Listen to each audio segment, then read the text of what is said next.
Boa noite, amada igreja. Graça e paz seja com todos, amém? Amém? Todo mundo acordado aí? Por enquanto, né? Vamos ver até o final.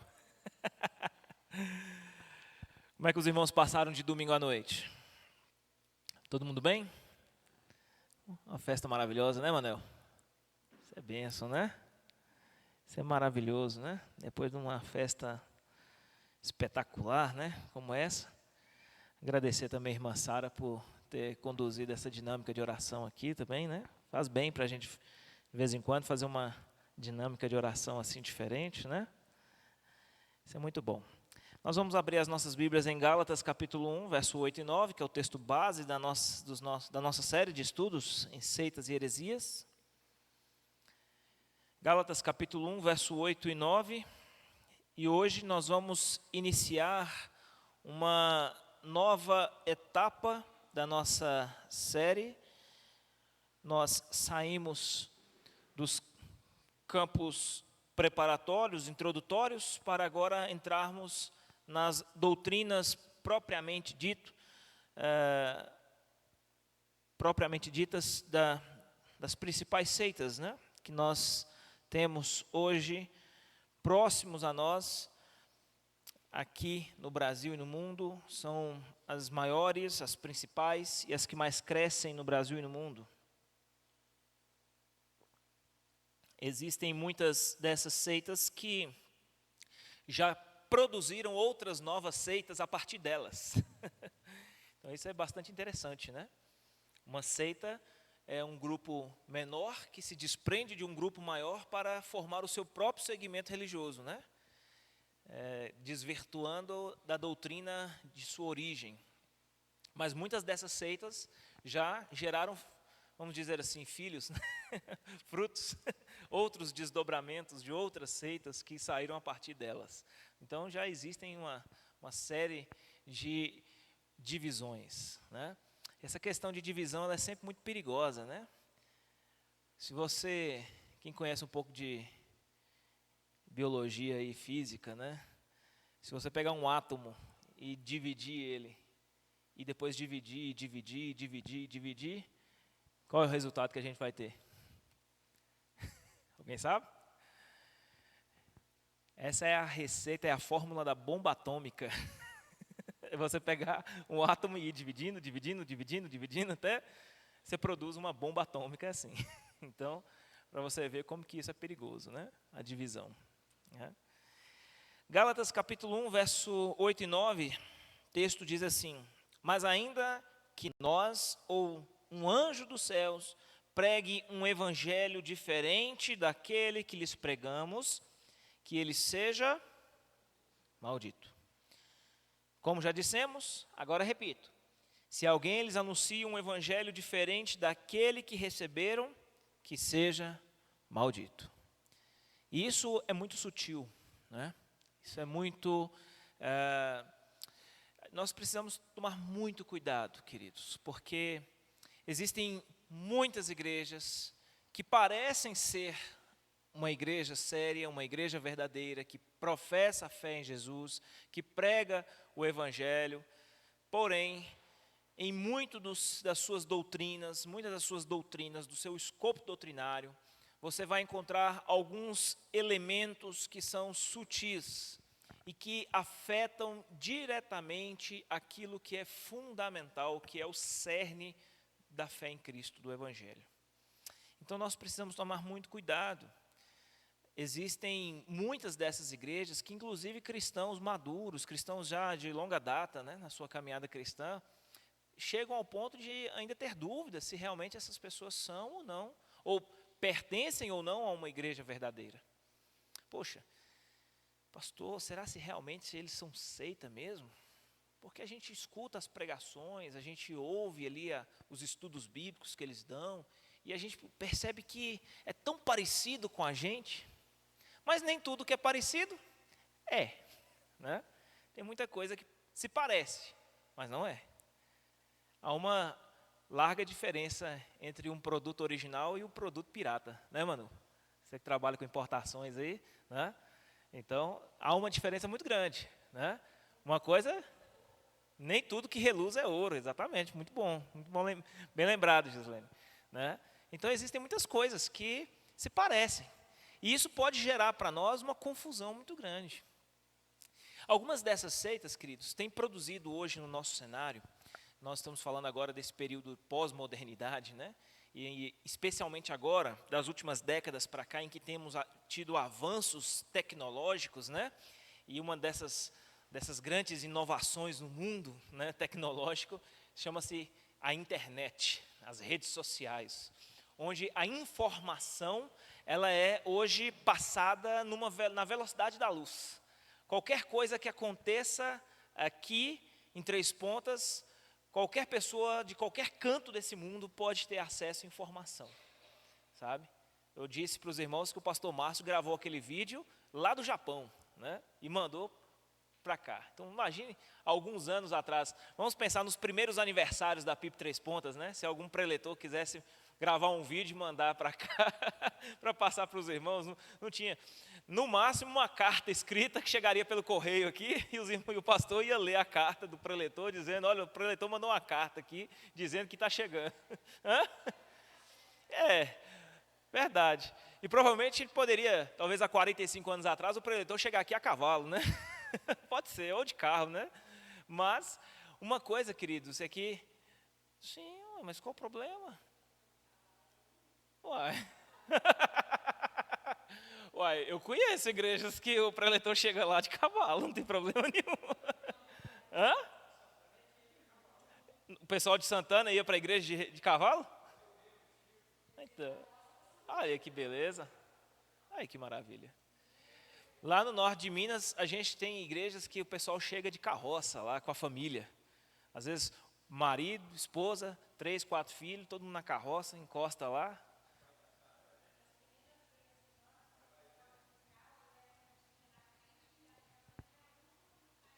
Conduzindo a carroça. A cavalo, ia todo mundo junto. Olha só que beleza. Então,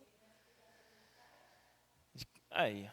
Irmãos, agora você pensa hoje, quantas famílias na igreja aqui não tem um carro próprio? Não vem, né? Moto, vem de bicicleta, outros vêm aqui, assistem o culto pela internet, pelo YouTube. Imagine só isso. Né? Muitos nem vêm mais na igreja, assistem o culto de casa, pelo YouTube. Aí já é um outro problema, né? Queridos, hoje, muitas dessas seitas têm aproveitado esses grandes avanços tecnológicos, essa grande evolução dos tempos, para se apropriar delas, para difundir cada vez mais seus falsos ensinos. O que tem dificultado, muitas vezes, até mesmo essa nossa percepção do que realmente é a verdade ou não. Eu falei na semana passada, eu repito, agora nós vamos falar especialmente sobre adventistas do sétimo dia. Esta instituição religiosa, esse segmento, né, a Igreja Adventista do sétimo dia, hoje possui um grande garoto propaganda hoje, que está nas grandes mídias, né? Participa de quase todos os podcasts do YouTube, está na televisão por meio do canal da própria Adventista, é uma pessoa conceituada, uma pessoa que no meio acadêmico é respeitado, né? Dentro da sua profissão como arqueólogo é respeitado, e eu particularmente até digo que muito do trabalho da arqueologia eu consigo analisar e tirar algum proveito. Mas o grande problema, queridos, é quando as portas que se abrem para a arqueologia, elas, de certa forma, vêm acompanhadas com a introdução da teologia. Aí é diferente. Porque na hora que entra na parte da teologia, queridos, aí nós vamos encontrar sérios problemas. Então tome muito cuidado, porque, como a irmã Gislene disse, né, nem tudo que reluz é ouro. Muitas dessas informações vão chegar trazendo informações que algumas delas serão verdade, mas o grande problema não é isso. O problema é quando as verdades elas vão vir todas recheadas e misturadas com falsos ensinos, com falsas doutrinas. E aí é muito sério, né? Você misturar a mentira com a verdade. Você dizer algumas verdades e no meio das frases que são verdadeiras, você introduzir ali o seu falso ensino. Isso é algo sutil, é algo muito perigoso, queridos. Não foi assim que Satanás tentou a Jesus no deserto? Usando a própria palavra para tentá-lo, né? Mas Jesus estava preparado. Embora estivesse com a falta do alimento físico, ele provou estar nutrido do alimento espiritual. E ele respondeu à tentação também pela palavra. Então a gente deve tomar muito cuidado em relação a isso. Falando agora, Igreja Adventista do Sétimo Dia. Quem é o fundador dessa igreja? Embora a figura mais proeminente na história e mais reconhecida, e que muitos até pensam ser ela a fundadora, ela se tornou a Ellen White, a profetisa, assim chamada, assim reconhecida dentro do Adventismo. Ela se tornou uma contribuinte posterior na história, na formação do Adventismo, da Igreja Adventista. Ela se tornou uma figura muito importante, proeminente, porém, ela não é a fundadora, né? Houve alguém antes dela, muitos anos antes dela, que deu o pontapé inicial na origem da Igreja Adventista. E eu quero, antes de dizer o nome dele e falar um pouco da sua história, dizer que todas essas informações que aqui estão sendo citadas foram extraídas do site oficial da Igreja Adventista do Sétimo Dia e de obras que foram escritas pela própria instituição, publicadas inclusive na sua editora Novo Tempo, né, que é a própria editora deles. O fundador da Igreja Adventista do Sétimo Dia é chamado de William Miller. Ele nasceu em 1782, em Pittsfield, em Massachusetts, nos Estados Unidos. Ele era um agricultor, né? E em 1849 ele veio a falecer em Lew-Hampton, New York. Qual é a origem de William Miller? Batista. Ele era de origem da Igreja Batista. Ele e a sua família foram criados numa igreja batista. A sua época, o início do século XIX, foi marcada por um interesse geral por assuntos apocalípticos. Era alguém que desde a sua adolescência, sua juventude, ele sempre teve essa tendência, essa inclinação por se interessar por escatologia, assuntos ligados às últimas coisas, ao final dos tempos. E logo quando ele se converteu, William Miller, ele começou a estudar a sua Bíblia de maneira diligente, usando uma chave bíblica completa de Alexander Cruden, que era, na sua época, uma chave bíblica bastante conceituada. E durante 2 anos, estudando a Bíblia, ele se preparou para que, enfim, depois de 2 anos de estudos, ele escrevesse 3 grandes obras que mais tarde foram adotadas pela Igreja Adventista como base da sua doutrina. Quais são os 3 livros escritos e publicados por William Miller? O Grito da Meia-Noite, Os Sinais dos Tempos e A Trombeta de Alarme. Todos os 3 livros, o conteúdo dele sempre ligado a esses assuntos apocalípticos, escatológicos. E em 1818, Miller afirmou que em 20 anos, Jesus Cristo haveria de voltar para o julgamento. Ele cravou uma data em que Jesus haveria de voltar. Isso em 1818. Em 1831, ele determinou a data da volta. Seria dia 10 de dezembro de 1843. Essa seria a data. Foi a primeira vez que Miller havia cravado uma data para a volta de Cristo. Inclusive, quando chegou em 1844 e Jesus não tinha voltado, esse ano foi um ano bastante difícil para o Adventismo, porque foi reconhecido como um marco, uma era chamada de o grande desapontamento. Isso ficou marcado, inclusive está relatado no próprio site da Adventista, né? Muitos fazendeiros, na época em que William Miller havia cravado a data, 10 de dezembro de 1843, simplesmente venderam suas propriedades. Grande número deles viajaram a fim de se despedir dos parentes, despediram dos amigos, começaram a comprar fiado e não pagar. Muita gente começou a aproveitar ao máximo a vida, porque ele havia determinado a data em que Jesus haveria de voltar. No entanto, quando passou a data e Jesus, enfim, não voltou, né, houve esse grande desapontamento, né, o pessoal foi cobrar explicações lá do William Miller, né, o que foi que aconteceu. E aí ele havia dito que houve um pequeno erro de cálculos, né, pequeno, mas catastrófico na vida de muitos, né. Depois dessa data, ele marcou mais algumas datas para a volta de Cristo. Ele disse que Jesus voltaria em 1844, 1847, 1850, 1852, 1854, 1855, 1863, 1877. Ele marcou todas essas datas para Jesus voltar. E o motivo de novas datas terem sido marcadas se deve ao fato de que Miller começou a dar aulas, inclusive, ensinando as pessoas a fixar datas, sobre o método de fixar datas. Isso se tornou um método, né, chamado numerologia bíblica, né?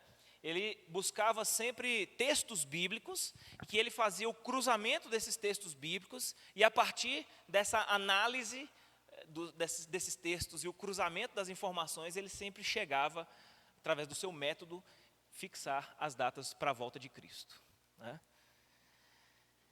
Depois desse período, houve um êxodo muito grande do adventismo, né? E logo eles tiveram de pensar numa forma de estancar essa sangria, né? O que a gente vai fazer com esse tanto de gente desapontada com a volta de Cristo e que está desistindo e está indo embora, né? E aí logo eles pensaram em criar uma doutrina chamada de a doutrina da perseverança dos santos, que não é e não tem nada a ver com a doutrina da perseverança dos santos, da doutrina reformada, né? Nessa doutrina, a perseverança dos santos, ele realmente dizia que as pessoas, embora tenham havido esses erros de cálculo, a salvação só seria realmente dada àqueles que perseverassem e permanecessem firmes na igreja adventista. Isso fez com que muitas pessoas desistissem, né, da possibilidade de sair, né, e procurar uma outra igreja para eles. Posteriormente, nós vamos surgir alguns nomes, algumas figuras importantes com o crescimento e a expansão do adventismo, que deram grande contribuição para a formação, especialmente a formação teológica e doutrinária. Primeiro, Iran Edson, ele reinterpretou a profecia feita por Miller, baseado numa revelação em que haveria de receber um santuário celeste. Joseph Bates instituiu a observação do sábado. Até então, nas épocas de William Miller, ainda não havia a observação do sábado, mas ela veio posteriormente, lá por volta do ano de 1846. Ele instituiu a observação do sábado, e ali ele inicia, inclusive esse Joseph Bates, ele é o responsável pela iniciação do legalismo dentro do adventismo, né? Fazendo com que a igreja venha a ser conhecida, né, como a Igreja Adventista do Sétimo Dia. E ele veio, inclusive, a ser apoiado mais tarde pela própria Ellen White. Nesse período de 1846, ele escreveu um pequeno livreto, onde ele afirma nesse livreto, aqui estamos falando de Joseph Bates, um dos personagens, uma das figuras que mais contribuíram na formação do adventismo. Em 1846, ele escreveu um livreto, e nesse livreto ele vai falar pela primeira vez sobre a doutrina dos 144.000 de Apocalipse 7, versículo 4, que seriam o número dos adeptos do movimento adventista. Então, note bem, que embora nós vamos ouvir essa história dos 144.000 para o lado dos testemunhas de Jeová, mas a origem dessa doutrina é no adventismo. Quem cria essa doutrina e publica no seu livreto foi Joseph Bates. E também não podemos deixar de falar da Ellen White, né, que é considerada uma profetisa, né? Foi ela quem enfatizou os dons do Espírito Santo, dos quais ela possuía o de profecia. Ela é considerada o espírito de profecia do Apocalipse, tá? Então, o espírito de profecia do Apocalipse é assim que é reconhecida a figura dela, Ellen White, sendo ela tão inspirada quanto os escritos bíblicos. todos os materiais, livros escritos por Ellen White, é considerada, dentro do Adventismo do sétimo dia, de igual autoridade às Sagradas Escrituras. Certo? Isso aqui, queridos, é algo... Eu vou agora abrir um parêntese aqui para falar especialmente desse garoto propaganda do Adventismo, né, que está na internet. Outro dia questionaram ele a respeito justamente dessa pessoa, né, da figura de Ellen White para os adventistas. A resposta que ele deu, de certa forma, faz com que ele trate as pessoas que estão assistindo ele, a audiência, né, tanto da internet quanto da televisão, uma certa desonestidade intelectual, sabe? Por quê? Porque ele trata de uma maneira muito mais amena aquilo que realmente é ensinado dentro do adventismo, certo? Então, quando foi questionado a respeito de Ellen White, a explicação que ele deu foi a seguinte. Ele disse assim, dentro das igrejas protestantes, existe uma série de divisões, de separações. O presbiteriano batiza por aspersão, o batista batiza por imersão, os pentecostais creem no dom de línguas, os tradicionais não creem no dom de línguas. Então, qual é o problema de nós crermos que Deus falou através de Ellen White e que ela trouxe uma nova revelação para a igreja? Então, ele coloca a figura de Ellen White dentro de um mesmo patamar das divisões que são, de certa forma, periféricas, secundárias, que não afetam aquilo que é o cerne do Evangelho, sabe? E isso eu achei até, de certa forma, uma desonestidade intelectual. Por quê? Ele trata a questão do cessacionismo, eu vou explicar o que é isso. Né? Dentro do nosso meio evangélico, existem duas formas de se interpretar os dons.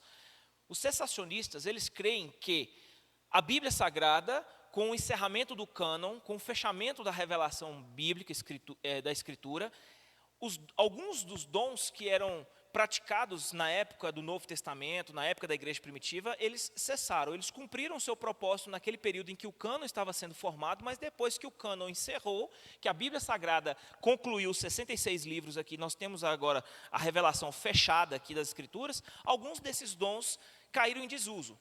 Eles não atendem mais a uma necessidade na vida da igreja, tendo em vista que a palavra de Deus hoje ela supre toda e qualquer necessidade na vida da igreja. Esses são os cessacionistas. Mas existem os continuistas. E esses continuistas, você vai encontrar eles, na sua grande maioria, no meio pentecostal e neopentecostal, que acredita que, embora a Bíblia Sagrada, como revelação, ela tenha sido de fato fechada, isso não significa que os dons que eram praticados na época do Novo Testamento, da igreja primitiva, eles tenham encerrado. Mas eles continuam ainda nos dias atuais. E aí, os dons de língua, de revelação, profecia, né, e muitos desses dons, certo? Então, esse rapaz da Adventista, ele vai dizer que eles não são cessacionistas, eles são continuistas, como os pentecostais são, e que são chamados de irmãos e são tratados como igreja verdadeira, né?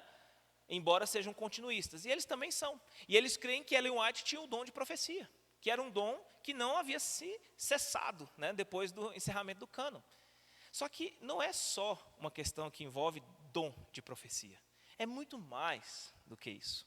Porque, embora ele diga isso para as pessoas, eu novamente digo aqui, né, com uma desonestidade intelectual com a audiência, que não conhece, que não estuda, a grande maioria, a grande massa que assiste os programas, que acompanha na internet, não tem a menor ideia do que realmente representa a doutrina adventista, como de fato ela é. A grande maioria. Ouve essa conversinha, cai na lábia, no conto do vigário, né? E aí vai olhar com ele com um olhar de pena, né? Fala, poxa, estão discriminando eles, né? Estão sendo preconceituosos, preconceito religioso, né? Eles são nossos irmãos. E eu já vi, irmãos, pessoas de várias denominações, inclusive batista, presbiteriana, assembleiana, pessoas falando, chamando de irmãos, como fosse assim, membro da mesma igreja, como se todo mundo fosse para o céu, né? Isso é o que mais me impressiona.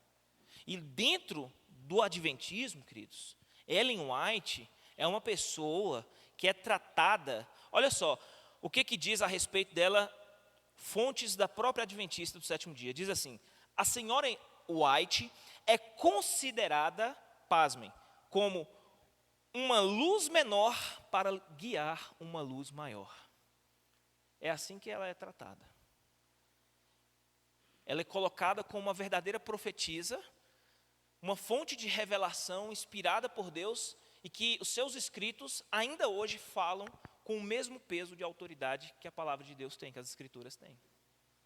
Então, esses nomes, queridos, esses líderes, fizeram com que o adventismo do sétimo dia, com o passar do tempo, eles crescessem, se expandissem e se consolidassem, fazendo com que esse movimento inicial, lá atrás, com William Miller, mesmo com seus erros, que inclusive o próprio adventismo admite que houve equívocos, inclusive essa é a palavra que no site da Adventista você vai achar lá a respeito de William Miller, apesar dos seus equívocos, ele foi uma fonte inspiradora para o início desse movimento e para a expansão da igreja adventista. Ao longo dos anos, a igreja adventista, ela mudou de nome. Ela começou em 1855 como Igreja Cristã Adventista. Em 1860, Adventista do Sétimo Dia. Em 1864, União da Vida e Advento. Em 1921, Igreja de Deus Adventista. E por aí vai, até chegar hoje na Igreja Adventista do Sétimo Dia. Outros grupos surgiram como desdobramentos da Igreja Adventista. Então, surgiram ramificações, né, a partir da Adventista. Igreja Adventista Reformada, Igreja Adventista da Promessa e também Igreja Os Remanescentes, assim também chamada. Advento. Tem a ver com a ideia, essa inclinação que ele sempre teve pelos assuntos apocalípticos, né, escatológicos. Então, esse nome Advento sempre foi para apontar para essa segunda vinda, para esse segundo advento de Cristo, para esse retorno de Jesus. Então, Igreja Adventista porque visa o advento do Messias, a volta de Cristo, do sétimo dia, porque a doutrina do sábado acaba se tornando como uma base, um alicerce. E nós vamos falar justamente sobre isso. Principais doutrinas adventistas. Primeira, eu coloquei aqui 4 das principais doutrinas deles. É claro que eles têm mais doutrinas, mas eu separei aqui as 4 principais. A primeira, mais conhecida de todas, que carrega inclusive no nome, né, sétimo dia, é a doutrina do sábado, né? Então, veja só o que eles acreditam a respeito do sábado. O sétimo dia da semana é o eterno sinal do poder de Cristo como Criador e Redentor, sendo por isso o dia do Senhor ou o sábado cristão, e constitui como o selo do Deus vivo. Então, o sábado representa o selo do Deus vivo. Deve ser observado desde o pôr do sol da sexta-feira até o pôr do sol do sábado. Esta lei deve ser guardada como condição para se ter a vida eterna. Isso aqui, muitos podem chegar, podem negar, podem dizer que não, porque de fato, queridos, é algo tão absurdo e tão escancarado, né? O absurdo é algo tão assim, né, sem lógica. Muitos podem chegar e falar assim, não é isso que a gente crê, não. Esses dias eu até vi um teaserzinho assim, de um debate entre um protestante e um adventista, e ele perguntou assim, falou assim, olha, o adventista, ele tem que guardar o sábado para ele ir para o céu? A pessoa falou, não. Mas é possível ser adventista sem guardar o sábado? Ele falou, também não. Aí eu falei, então, encerrou o assunto, acabou o debate, né? Então, é o selo, olha só, o termo que se usa para o sábado, é o selo do Deus vivo. Então, é um sinal de que a pessoa, ela tem a vida eterna, ela será salva, é o fato dela guardar o sábado. Ok?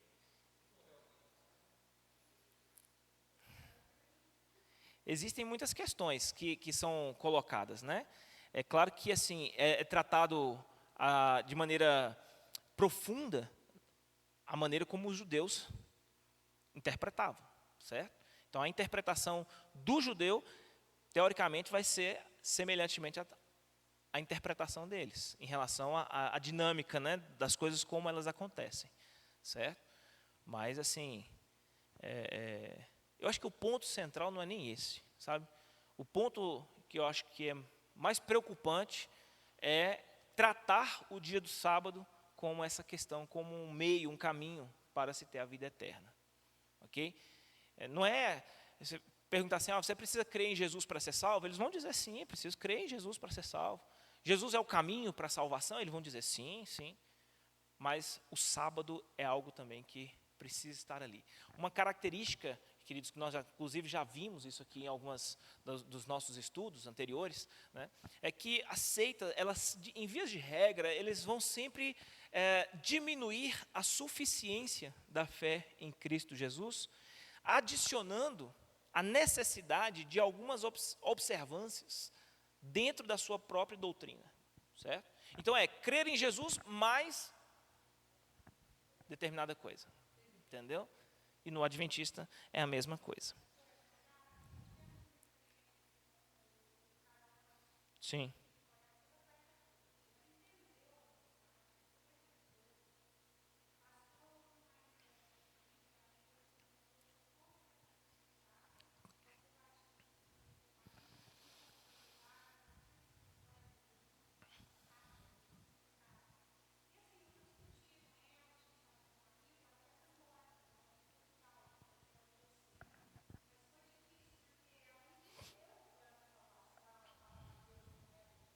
Sim. Sim. É algo assim, queridos, que a gente precisa entender que muitas dessas doutrinas, elas muitas vezes visam corações muito mais vulneráveis do que aqueles que de fato conhecem a palavra de Deus, que dominam as Escrituras. Pessoas que são fracas, pessoas que não dominam o conhecimento da palavra de Deus, se tornam mais vulneráveis a serem influenciados por essas doutrinas. Por exemplo, uma coisa básica que eles vão dizer. Eles vão dizer que o sábado é o selo de Deus, que Jesus e os seus discípulos guardavam o sábado. Eles vão usar um texto de Lucas 4:16 e também 31. Vão falar que o apóstolo Paulo também guardava o sábado, Atos capítulo 18, versos 3 e 4. Então, pegam-se algumas passagens, isolam ela do seu contexto, aplicam ali como base, como respaldo para essa regra. Mas e os outros muitos textos que falam que Jesus e os seus discípulos fizeram coisas no sábado, que os próprios fariseus condenaram suas práticas por estarem fazendo tais atos no sábado? O próprio Jesus. Então, a gente percebe que se passarmos para um pouco mais de profundidade nas Escrituras, isso já não vai interessar mais a eles. Só vai interessar a eles quem realmente não conhece, quem vai muitas vezes ouvir a argumentação e vai engolir fácil, e vai se tornar uma presa, né, um peixe a ser fisgado por eles, né, especialmente no aquário do outro, né? Eles vão dizer, olha só, que a guarda do domingo é uma tradição pagã e que o seu Senhor era o Deus Sol. Ele vai dizer que essa guarda do domingo, ela começou a partir de Constantino, em 7 de março de 321, e foi ele responsável por obrigar os cristãos a guardarem o domingo, sendo esse uma prática pagã, né? Então, esse é o argumento que eles também vão utilizar. Segunda doutrina principal do adventista é o sono da alma. Veja só, isso aqui é algo importante. Sono da alma. Para o adventista, não faz... Olha, eu vi uma explicação desse rapaz, eu fiquei assim impressionado, porque uma pessoa do gabarito dele dá uma explicação tão chula como aquela, eu fiquei assim abismado. Ele tratou de certa forma, embora estivesse conversando com algumas pessoas leigas, né, no assunto da teologia, mas ele tratou o assunto de maneira meio que na lógica humana. Ele fala assim, olha, não faz o menor sentido. Por que uma pessoa morreria e a alma dela iria para a presença de Deus, para que no final dos tempos a alma voltasse novamente para o corpo para ressuscitar e depois subir com o corpo glorificado? Antes a alma já fica lá, dormindo, e no dia da ressurreição ela já acorda e já sobe já os dois, o corpo e a alma, para o céu, né? Não precisaria desse trabalhão todo. Olha a explicação que ele deu. Foi essa que ele deu. E eu fiquei bem abismado. Mas, tecnicamente aqui, já dentro do escopo da doutrina do adventista, ele diz assim: a alma dorme depois da morte do corpo. Por quê eles creem nisso? Porque eles acreditam que a alma vivente é uma combinação harmoniosa entre o pó e o fôlego. Então, ou seja, Deus, quando criou o homem do pó, soprou nele o fôlego de vida. Então, o que é o homem, o indivíduo? É a combinação do pó com o fôlego de vida. De maneira que, se o pó vem a perecer, o corpo vem a morrer, né, a alma, estando desconectada do corpo, ela não consegue autoexistir. Ela depende do corpo para que ela possa existir. Por isso, eles tratam a questão quando a pessoa morre fisicamente, a alma ela fica inoperante, ela fica ali inapta. De maneira que aguarda então nesse sono da alma a ressurreição do corpo para que essa alma volte a essa combinação harmoniosa que ela tem com o corpo físico, certo? Então, e aí eles vão usar vários textos bíblicos, né, que vão falar a respeito, né, do uso do termo dormir e associá-lo à morte, né? Jesus usou inclusive esse termo quando foi tratar da morte de Lázaro, né? Ele disse: Lázaro dorme. Claro que isso implica em inconsistências, né? Porque quando nós vamos analisar especialmente esse termo usado por Jesus, Jesus está usando uma figura de linguagem. Inclusive os próprios discípulos não entenderam, né? Quando ele disse Lázaro morre, e eles disseram: então se ele morreu, vamos lá despertar ele. E aí Jesus disse para ele: não, vocês não entenderam, Lázaro morreu. Né? Então ele estava usando uma expressão figurada. Né? Também eles vão usar aí sobre inconsciência da alma em Eclesiastes 9:5 como uma base para isso. Quando uma pessoa morre, quebra-se essa união harmoniosa que havia entre o corpo e a alma, né, o pó da terra e o fôlego de vida, fazendo com que a alma se torne inconsciente. Né? E aí, quanto a esse texto de Eclesiastes, nós estamos falando de um gênero literário poético. Né? Então é importante nós interpretarmos o gênero dentro do seu contexto, de maneira correta. Né? E a Bíblia também, em diversos textos, vai distinguir corpo e alma. Né? Claro que há diferenças entre dicotomia e tricotomia, né? Entre corpo e alma, ou corpo, alma e espírito, mas independente do que as pessoas acreditem, se é a dicotomia ou se é a tricotomia, a Bíblia ela mostra essa diferença clara que existe entre a parte material e a parte imaterial do homem. Ok? Terceira doutrina dos adventistas. Essa aqui eu já mencionei anteriormente e agora nós vamos falar agora de maneira mais detalhada. O aniquilacionismo, ou aniquilamento total dos ímpios. Veja o que o adventismo do sétimo dia acredita. Os ímpios ressuscitarão, serão julgados e totalmente aniquilados em seguida.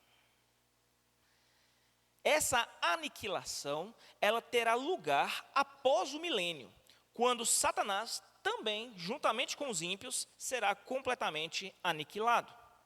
Eles usam o texto de Apocalipse 20, versos 7 a 10. A aniquilação será por meio do fogo que incendiará toda a terra. A razão da aniquilação está no fato de que Deus não pode permitir que o pecado contamine o novo reino que ele estabelecerá. Então seria um risco para Deus permitir que estes ímpios permaneçam ainda na sua existência pós-morte, e através deles, o novo reino vier também a ser contaminado, como foi lá atrás, no início de tudo. Né?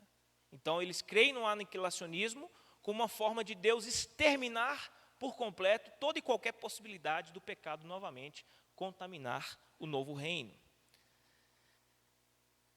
A razão também que eles colocam a respeito do aniquilacionismo está na questão da desproporcionalidade do juízo de Deus.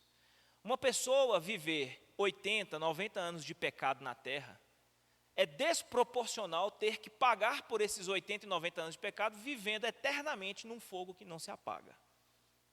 Então eles creem que é desproporcional. E Deus, como é um Deus justo, ele jamais vai punir 70, 80 anos de pecado com uma eternidade de fogo que não se apaga, né? Então eles vão crer que a alma ela vai se extinguir para sempre e não existirá mais Satanás, não existirá mais os ímpios, essa história de fogo que não se apaga. E eles inclusive explicam os textos que falam a respeito de um fogo que não se apaga. Eles dizem assim, olha, o fogo, quando a Bíblia fala o fogo que não se apaga, é porque o fogo, ele queima e ele não se apaga enquanto houver combustível para mantê-lo com fogo aceso. Mas depois que esse combustível que alimenta o fogo se extirpar, aí acabou o fogo. Então o fogo ele só não se apaga enquanto está tendo combustível que mantém ele aceso. Mas depois que esse combustível acabar, aí o fogo ele se encerra, né? Então essa é a explicação que eles dão. Esse fogo, na verdade, ele não será eterno. Ele durará um tempo apenas para consumir e aniquilar todos os ímpios, incluindo Satanás. Por último, a última doutrina principal da doutrina dos adventistas é sobre a obra de Cristo. O que eles pensam a respeito da obra de Cristo? Eles creem que Cristo Jesus, em 1844, entrou no santuário celeste para a purificação dos pecados. A partir daquele ano, ele iniciou um juízo investigativo que terá fim antes da sua segunda vinda à terra. Os mortos serão julgados na base das coisas que estão escritas em Apocalipse 20, verso 12. Assim sendo, é impossível que os pecados sejam riscados ou perdoados. Isso só será possível depois do juízo, quando seus casos serão investigados. Então, essa história é o seguinte, a obra de Cristo, essa história de que Cristo morreu na cruz para perdão dos nossos pecados, e todo aquele que confessar a Cristo terá seus pecados perdoados, na verdade não. E tudo isso, né, ela não acontece da forma como nós pregamos, segundo eles, né? Eles creem que em 1844, Cristo entrou num santuário celeste, e a partir desse ano ele começou o seu juízo investigativo. Ele está investigando todos os pecados cometidos pela humanidade, e isso vai perdurar até antes da segunda vinda. Então, só vai haver esperança de perdão de pecados no dia desse juízo que vai acontecer no final, quando ele concluir a sua obra de investigação ao longo desses anos. Tá? É difícil, né? É até difícil para mim explicar, imagina para os irmãos entenderem. Mas é basicamente isso. Tá? Eles tiraram com base em Daniel 8, verso 13 e 14. Então, da mesma forma que William Miller usa um método para fixação de datas para a volta de Cristo, né? Todas essas doutrinas, elas encontram também alguma fundamentação bíblica, mas é claro que de maneira totalmente fora do seu contexto. Então, vai haver um novo céu e uma nova terra, mas no princípio eles criam a respeito dos 144 mil, né? Eles creem na aniquilação dos ímpios, e os que forem salvos serão aqueles que, no dia do juízo final, receberam o veredito. No dia do juízo final, depois que a obra de investigação de Cristo, durante as eras, tiver concluída. Eles creem nisso, né? Como as testemunhas de Jeová também se apropriaram dessa doutrina, e com o passar das décadas, né, das eras, muitas dessas seitas elas vão também modificando e vão alterando, né? E há também muitas ramificações dentro do adventismo. É até difícil falar para você que a Igreja Adventista do Sétimo Dia, ela crê na doutrina dos 144 mil, sabe? Mas nessa questão da obra de Cristo ainda é algo atual, isso aí já é fixado por eles, né? Cristo Jesus vai realizar uma obra, está realizando, na verdade, desde 1844, uma obra investigativa dos pecados de todos, e que no dia do juízo final, ali, será a única chance, a única esperança de alguém ter ainda seus pecados perdoados ali, né?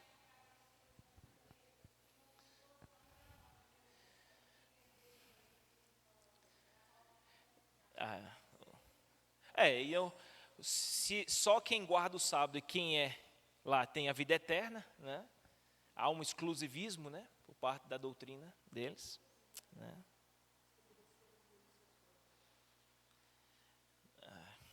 Isso é a cabeça de quem é. Não, o ano. Não. Perguntar para mim como é que o William Miller conseguiu todos aqueles anos que Jesus ia voltar. 1844? Não, o nascimento dele não. Ele nasceu em 1782. Ele morreu em 1849. 1849. Né? 1844. Ele falou que 1840, ele marcou primeiro para 10 de dezembro de 1843.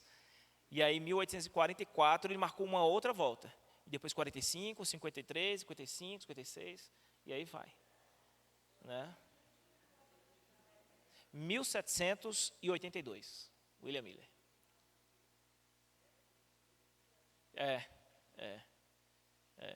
Ele viveu, na verdade, a maior parte foi no século XIX, né? A maior parte. Né?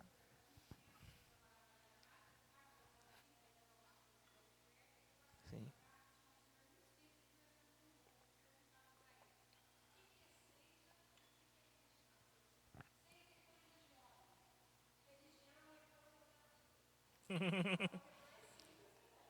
É.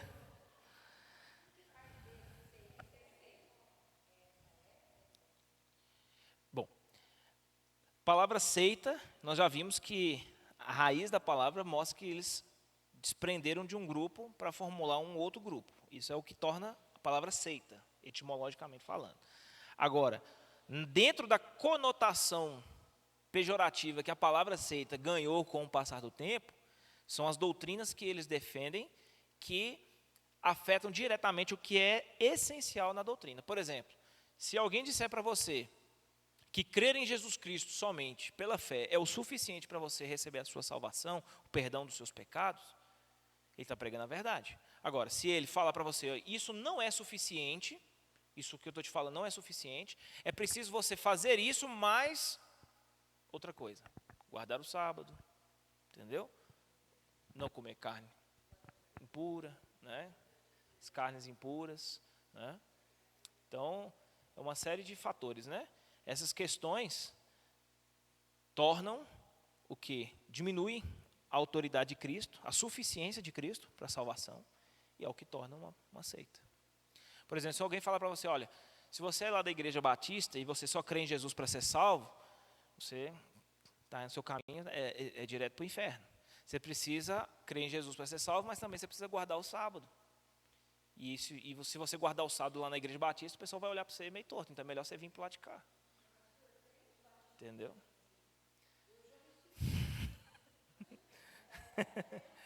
São cenas para os próximos capítulos.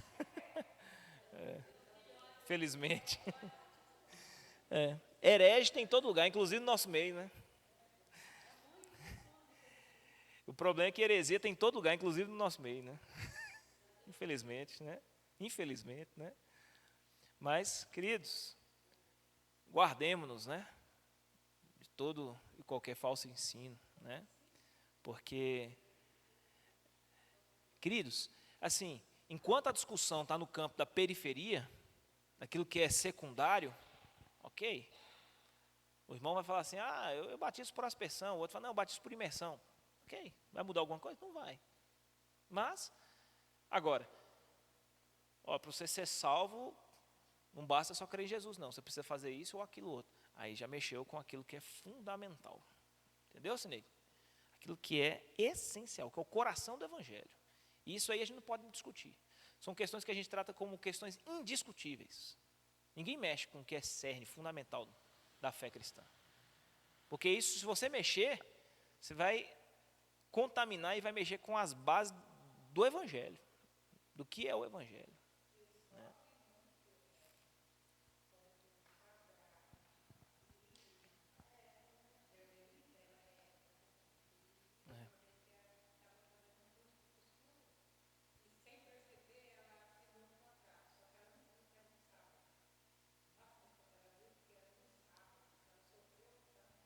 Ó. Vixe. É o medo de perder, inclusive, a salvação, né? É. Eu, de- eu,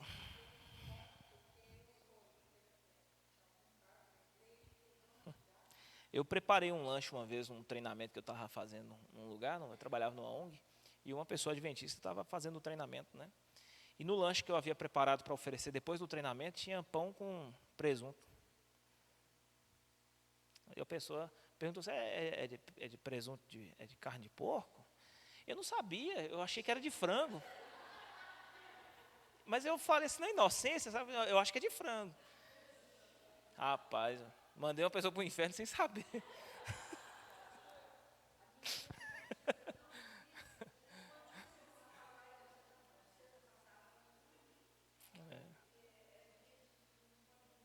É, mas assim, eles, embora são muito privilegiados também.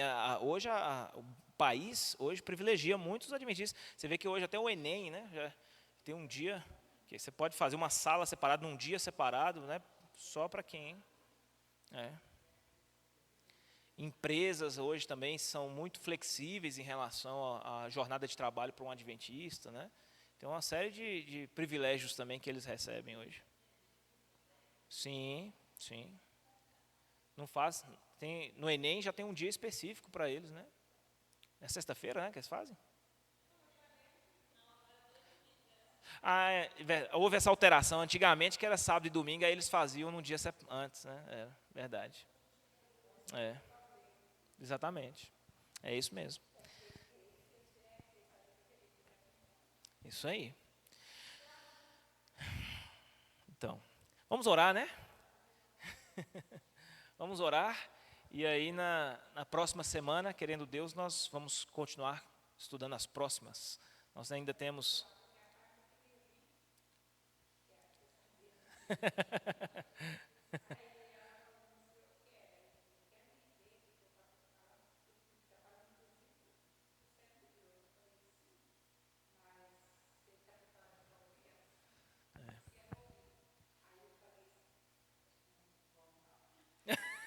Ensinei. Ué, deixa, não tem problema nenhum. Não, a gente aqui, gente, ó, eu falei isso na semana passada, quando a gente falou sobre oposição adequada aos adeptos. E a primeira coisa que eu abri o estudo aqui, os irmãos vão lembrar. Quem não lembrar, está no YouTube, pode ver lá no canal. Começamos a falar da seguinte forma: nós nunca atacamos pessoas. O que a gente fala aqui é das doutrinas. Isso é diferente. Amar o pecador é uma coisa, amar o pecado é outra. Então a gente fala da doutrina, do falso ensino, o que eles pregam, o que eles ensinam, certo? Agora, as pessoas, a gente ama elas e ensina a verdade. Ama a ponto de ensiná-las o caminho da verdade, entendeu? E jamais permitiríamos que alguém permaneça enganado no caminho, a não ser que ela queira continuar, né? Aí já é uma escolha da pessoa. Nosso papel é pregar a verdade, ensinar a verdade. Se a pessoa vai querer ficar na verdade ou continuar no engano, aí já é uma escolha da pessoa, tá? Mas o nosso compromisso é com a verdade, né? Isso que é o fundamental. Então vamos orar, né? Para que Deus continue